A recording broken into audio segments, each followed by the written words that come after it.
Oke, sekarang tebak aku lagi ada di mana? Apa? Di mana? Mana?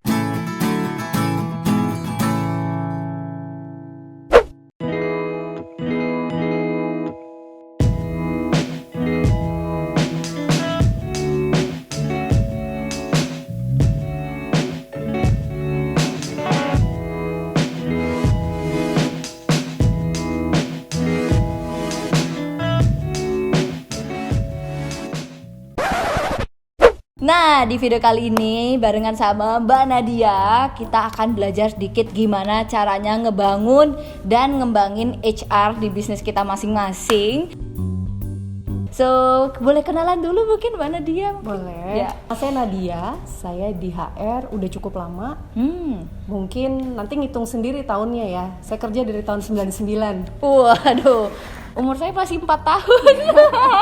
Udah dari 99 di HR. Betul. Dan sekarang udah di Mondelez sejak Saya udah 6 tahun sekarang. udah 6 tahun. Wah. Ini aku mau disclaimer sedikit, ini bukan video sponsor guys. Jadi emang ada teman aku yang lagi intern di Mondelez dan suka cerita-cerita kalau culture-nya tuh beneran seru banget. Dan Mondelez baru aja dapat penghargaan HR Excellence Award dalam kategori Workplace Culture. Workplace Culture. Wah, itu udah makin proven tuh.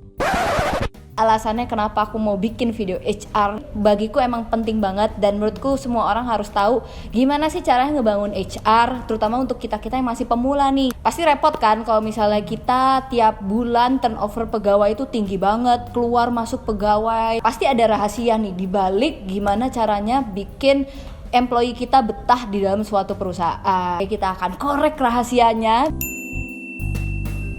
Oke, yang pertama, jadi apa sih sebenarnya kunci pertama nih yang harus orang tahu dulu, yang harus kita rencanakan dulu sebelum kita ngobrolin soal HR, rekrutmen, training, dan lain-lain nih? Nah, yang paling penting kalau menurut saya adalah perusahaan itu sense of purpose-nya harus jelas. Jadi perusahaan itu ada untuk apa sih sebetulnya? Mondelez itu ada untuk apa sih?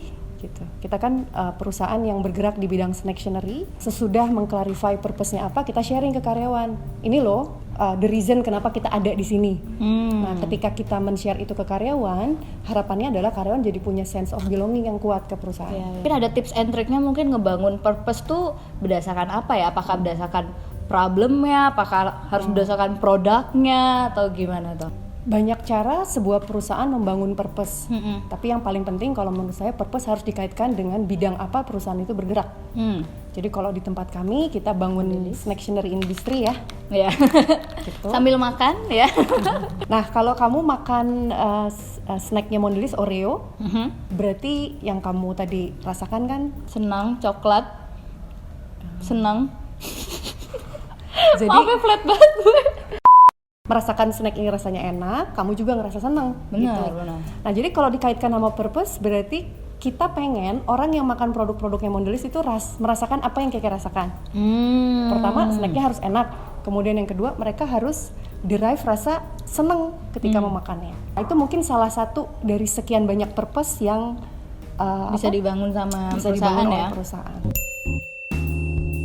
Nah, sekarang yang kedua nih guys, pasti kalian juga pada penasaran gimana sih cara tips and triknya rekrutmen, cara-cara job openingnya kayak apa, mungkin proses-proses tahapan untuk rekrut tuh ada apa aja. Keke nanya gimana sih sebuah perusahaan bisa merekrut orang gitu Yes. ya. Rekrutmen itu sebaiknya dimulai dengan perencanaan posisi-posisi apa aja sih yang diperlukan di dalam organisasi. Gitu. Perusahaan A bergerak di bidang A. Pimpinan perusahaannya harus bisa menerjemahkan kira-kira peran apa aja sih yang dibutuhkan supaya si perusahaan itu bisa mencapai visi tadi yang diminta. Iya. Jadi kalau udah tahu kira-kira role-role apa atau peran-peran apa saja yang perusahaan itu perlu ada di dalamnya, abis itu baru kita bisa ngerekrut. Ngomongin Mondelez sedikit ya, karena kita adalah perusahaan yang sudah established. Biasanya perusahaan yang sudah established itu melakukan proses rekrutmen melalui memberi kesempatan karyawan dalam untuk berkembang. Kalau misalnya Keke sudah berada di perannya sudah sekian tahun, pengen nggak sih berkembang dan belajar Oh iya, pengen. hal-hal lain? Pengen Ya. Nah, perusahaan ngasih kesempatan dulu untuk karyawan bisa berpindah dari satu peran ke peran lainnya. Iya, Gitu. kayak rolling gitu. Betul. Nah, tapi kalau kita ngomongin perusahaan yang baru buka, berarti kan role-role-nya nggak ada tuh, masih kosong. Nah, itu berarti kita akan buka dari eksternal untuk kita undang masuk. Iya. Oke, setelah job opening nih, selanjutnya kan kita harus bikin kayak proses apa aja ya yang harus ada, harus berapa kali interview ya. Itu awalnya nentuinnya kayak gimana sih? Nah ini beda-beda ya, setiap perusahaan boleh menetapkan standarnya sendiri-sendiri. In general secara umum, prosesnya biasanya kan kalau ada CV masuk kita mesti periksa ya. Yap. Karena CV itu adalah screening pertama. Sayang kalau kesempatan ini nggak dimanfaatkan dengan baik oleh recruiter untuk menseleksi orang yang dimauin. Jadi jangan begitu dapat CV main undang aja. Apakah pengalaman edukasinya relevan, pengalaman kerjanya cocok apa enggak, apakah dia punya pengalaman organisasi kalau misalnya fresh graduate yang kita harapkan. Itu juga dilihat ya. Dilihat banget. Misalnya kalau yang rekrutnya SMA atau yang kuliah IPK atau nilai itu ngaruh nggak sih? Terus terang kalau kita merekrut pro hire, not so much kita akan refer lagi ke IPK. IPK berarti buat mereka it's a long story kan ya? Iya udah. Jadi yang kita lihat masa lalu ya. Betul, yang kita lihat adalah apakah dia memiliki pengalaman yang relevan atau enggak. Fresh graduate, iya. Itu nilai masih penting banget buat kita. Kenapa sih? Karena nilai menentukan kapasitas biasanya, apakah yang bersangkutan bisa belajar atau bisa Komit juga sama tugas-tugas, menyelesaikan sama permasalahan-permasalahan yang ada di organisasi. Nah, habis CV screening nih, biasanya apa selanjutnya? Nah, habis CV screening biasanya kita panggil untuk interview ya. Nah, interviewnya sendiri dibagi menjadi beberapa tahap. Banyak organisasi yang apply tahapan rekrutmen yang kayak ada layer-layernya gitu ya. Pertanyaan-pertanyaan apa aja sih yang harus kita susun buat ngelihat apakah orang ini capable apa enggak gitu. Ini secara umum lagi ya? Secara umum. Ntar kalau rincinya boleh, ntar aku share guys, aku akan cariin kayak sampel yang terbaik untuk pertanyaan-pertanyaan interview. Nanti aku kasih linknya di description box di bawah. Misalnya kita nyari, buat bisnis aku aja deh loh, Kapoin aku biasanya suka nyari orang-orang sosial media misalnya. Oke. Berarti Keke harus bisa merumuskan kira-kira requirement skill apa saja sih yang diperluin untuk menjadi seorang sosmed yang bagus. Orang tuh dibilang bagus, bisa perform baik sebagai seorang sosmed, itu skill yang diperluin apa? Kayak kreatif mungkin. Yang kayak gitu. Kreatif, komunikasi harus bagus, bla bla bla dan segala macam. Nah, ini yang disebut sebagai kompetensi tadi. Gitu.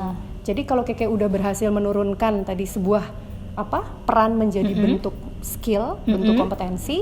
Nah, itu yang ditanyain ketika interview. Sekarang kita ngomongin cara nanyanya ya. Cara nanyanya gitu. Kalau cara nanyanya gini kan, orang yang kita interview juga orang-orang pintar ya biasanya ya. Iya, udah latihan, udah. Kalau Keke pengen dapetin orang bagus, yang Keke cari adalah orang yang menghayal, ngira-ngira gitu, atau orang yang memang di masa yang sebelumnya sudah pernah melakukan dengan berhasil. Pernah melakukan. Oke. Jadi tipe pertanyaannya gimana? Apa pengalaman kamu sebelumnya di sosmed? Gitu. Jadi bukan apa yang akan kamu lakukan, tapi lebih ke arah in the past sebelumnya. Kamu pernah nggak sih menghadapi situasi A? Kalau iya boleh ceritain nggak gitu. Jadi ada dua kunci. Kunci pertama adalah tanyakan pengalaman masa lalu. Kemudian yang kedua, kasih kesempatan dia untuk cerita, jadi open question. Jadi jangan gini, dulu pernah nggak membuat sebuah situs travel? Pernah. Oke, seneng kayak gitu. Itu yes or no question gitu, biasanya kamu nggak dapat informasi yang berharga dari si kandidat tersebut. Kunci interview yang sukses kalau menurut saya adalah interviewer yang kepalanya jangan banyak agenda. Jangan banyak list pertanyaan malah. Betul, jangan pusing orangnya lagi ngomong terus kita nanti nanya apa next lagi? Question apa nih? Iya, udah berapa menit nih gitu. Betul. Ya? Akhirnya kita jadi tidak bisa menyelami cerita dia, kita nggak tahu seberapa bagus dia, betul nggak sih? Benar. Kalau yang kayak apa sih MBTI tes kayak gitu-gitu nggak perlu ya sebenarnya? Kalau boleh milih gitu ya, saya lebih milih tools assessment yang tadi. Kayak interview, FGD, presentation, bisa juga macam-macam deh bisa kita bangun ya. Kalau saya sih lebih menggunakan personality test bukan sebagai alat menseleksi orang, tapi untuk mengembangkan orang. Tapi setiap perusahaan boleh loh menerapkan assessment toolsnya masing-masing tergantung dari kebutuhan. Oke, sekarang yang ketiga guys, setelah kita ngobrolin rekrutmen pasti ini harus ada training dong. Nah biasanya yang paling tahu proses bisnis itu kan kita ownernya atau manajernya deh. Nah tapi masalahnya kadang kita suka nggak tahu nih gimana ya cara ngebikin employee kita juga tahu dan paham gimana proses bisnis kita biar kalau ditinggal-tinggal itu tetap bisa dipercaya gitu, tetap jalan bisnisnya. Nah itu gimana tuh? Dari awal ingat ya kita udah ngomong purpose. Kita udah ngomongin tadi ada job description kan ya, apa sih yang akan dilakukan oleh orang tersebut dan kemudian apa sih yang menjadi requirement dari role tersebut. Nah pengembangan juga mesti berbasis ke kompetensi yang tadi. Kalau mau merekrut orang sosmed tadi kan diperlukan orang yang kreatif, kemudian memiliki kemampuan A, B, C. Nah, waktu dilatih juga harus hal yang sama. Jadi itu konsisten. Jadi ketika kita membangun sebuah peran di awal, kemudian mentranslate itu menjadi kompetensi, itu kepake nggak cuma buat rekrutmen, tapi kepake juga buat development, nanti buat hal-hal yang lain lagi. Prinsip umum yang berlaku biasanya di dunia kerja itu ada prinsip 70-20-10. Pernah dengar nggak? Apa itu? 70-20-10 adalah prinsip sebuah program development yang baik gitu, itu akan punya impact terhadap individu kan ya? Yap. Impact terbesar dari sebuah pembelajaran adalah ketika orangnya ngerjain langsung. Oh, jadi learning by doing gitu. Correct. Ya, guys. Itu disebut 70 tadi yang saya bilang. 70% itu learning by doing. Learning by doing. Kemudian 20%-nya adalah ketika Keke duduk bareng bersama dengan anak buahnya ngajarin atau meng-coaching misalnya. Kalau anaknya nggak tahu diajarin. Kalau itu malah anaknya cuma 20% ya? 20%. Pantes nggak paham-paham anak sosmed. Betul. Nah, yang 10% tahu nggak apa? Apa tuh? Itu Evaluasi. kelas training. Kelas training? Oh, jadi yang benar-benar formal gitu. Bayangin nggak? Kelas training itu kan investmentnya besar ya? Iya. Kadang-kadang kita ngambil orang, ngundang trainer dari luar. Atau kadang-kadang kita mesti bikin program sendiri. Benar. Training formal ini diperlukan banget untuk ngebangun skill atau kompetensi yang sifatnya fundamental, yang basic. Itu perlu tuh dibikin kelas training. Tapi bayangin dampaknya terhadap perubahan behavior itu hanya 10%. Wow, bisa jadi bisa dibilang kalau kita pengusaha, terus kita undang orang masuk ke dalam kelas gitu, kita ajarin training, itu jangan berharap terlalu besar. Kenapa? Mengaculah pada prinsip 70-20-10 gitu. Jadi kalau abis training ya harus di coaching, abis di coaching harus dikasih kesempatan yang bersangkutan untuk kerjain kerjaan. Baru mau ngundang. Dan 10% ya. Wah, gitu. 70-20-10 guys. Nah, yang terakhir nih guys, yang keempat, gimana caranya kita mengembangkan culture-nya nih? Mungkin agak mirip sama yang nomor 1, I don't know. Cuman aku penasaran sih gimana ya caranya secara konsisten kita bisa menerapkan suatu culture. Misalnya kayak di tempat aku yang di Loka Point tuh aku pengen culture-nya itu pokoknya transparan. Jadi si anak-anak aku itu harus nggak takut salah. Kalau misalnya mereka nggak ngasih tahu kesalahan mereka, malah nutup-nutupin, aku nggak bisa bantu coaching mereka. Nah, kalau di startup mungkin biasanya kayak gitu kali, orangnya dikit ya soalnya. Nah, kalau dari mana dia sendiri gimana tuh cara ngebangun culture? Bangun culture, kalau saya balik lagi ke purpose dari organisasi. Jadi culture yang dibangun itu harus konsisten sama purpose apa sih yang mau ditanamkan. Kalau Mondelez misalnya contohnya, tadi purpose-nya adalah kita pengen membuat snack-snack yang berkualitas dan dibuat dengan cara yang benar, sehingga membuat orang senang gitu ya. Misalnya begitu contohnya. Ingat lagi saya. Apa sih perilaku-perilaku atau behavior yang kita pengen sebagai organisasi untuk karyawannya tunjukkan? Ingat nggak, kita pengen jadi perusahaan pembuat snack yang berkualitas. Berarti kualitas itu adalah salah satu hal yang dijunjung tinggi di perusahaan. Pengen nggak itu dijadikan culture? Iya dong. Berarti kalau orang bikin segala sesuatu kudu serius dong, nggak boleh main-main. Bener nggak? Gitu. Nah, kualitas adalah nomor 1, sehingga apa yang kita deliver nggak cuman ke konsumen kita, bahkan antara sesama rekan kerja itu harus berkualitas juga dong. Gitu. Jadi kalau saya disuruh ngerjain kerjaan A, saya melakukannya wholeheartedly, serius, saya kerjakan dengan benar supaya kualitasnya bagus, saya kasih. Culture itu sebetulnya apa sih, harus ditranslate dulu ke dalam behavior yang nanti bisa kita actionkan, karena kalau enggak ngebangun culture jadi susah. Culture bener. apa sih yang kok di atas kertas doang? Bingung ya. Nah, dulu ngomong lagi. Oh iya, seret guys.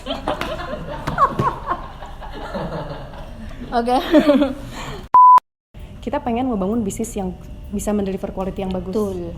Dan Keke kemudian berpikir salah satu untuk membangun kualitas adalah kalau orang-orangnya speak up. Nah, jangan cuman mendeliver apa adanya aja, tapi mesti tahu kalau servisnya damage, ada yang jelek barangnya atau segala macam, berarti kan orang harus lapor ya. Nah, berarti transparansi culture itu yang kamu mau bangun. Berarti caranya gimana? Kira-kira kalau bos-bosnya menakutkan, karyawan berani ngomong nggak? Nggak berani. Jadi bosnya harus baik. Harus baik ya? Harus ramah. Baik dalam arti, kalau transparansi adalah culture-nya, bosnya nggak boleh, kenapa kamu begitu? Nggak boleh gitu. Oh iya. Jadi rule of thumb-nya adalah kalau itu culture yang mau dibangun, behaviornya kalau bisa dikaitkan dengan culture tersebut. Ya, mulai berarti dapat nih aku nih. leader-leadernya kita kasih tahu di dalam development leadernya adalah kalau anak buahnya komplain, kalau anak buahnya speak up, tolong diladeni dengan baik. Sesimpel itu ya. benar-benar. Dan banyak lagi ya behavior yang lain. Tadi cuma contoh aja satu. Iya. Bahkan company kecil pun penting ya punya culture tuh ya. Betul banget. Nah, culture sendiri banyak ya. Silahkan diinterpretasikan nanti menjadi berbagai macam behavior yang bisa mendukung culture tersebut. Nah, yang paling penting lagi dari membangun sebuah culture adalah, jadi di sebuah perusahaan itu harus ada elemen encouragement-nya. Jadi benar-benar membuat karyawan merasa terundang, merasa terlibat. Betul. Tapi harus ada elemen reinforcement. Reinforcement itu adalah aturan ya. Jadi karyawan merasa terlibat, dia bekerja dengan baik, tapi harus ada koridornya, betul nggak sih? Betul. Jadi policy itu dibangun supaya ketika ada perilaku atau behavior yang tidak sebagaimana mestinya, atau yang membuat kita akan off track dari pembentukan culture, itu mendapatkan kesempatan untuk dibetulin. Ya, gitu. biar on track lagi. Biar on track. Wah. Itu yang saya maksud dengan policy. Wah, ini luar biasa sekali guys, insight-nya ini insight mahal nih sebenarnya. Aku banyak belajar sih serius dari Mbak Nadia hari ini, bukan kalian doang. Sumpah ini banyak banget belajar. So, terima kasih banyak yang udah nonton. Terima kasih juga Mbak Nadia Sari dan Mondelez juga yang udah kasih kesempatan kita buat belajar dari mereka. Buat kalian yang sekarang lagi ngebangun HR-nya, jangan lupa tonton, pelajarin video ini atau share ke teman-teman kalian juga yang mungkin membutuhkan. So, terima kasih dan sampai ketemu di video selanjutnya guys. Bye.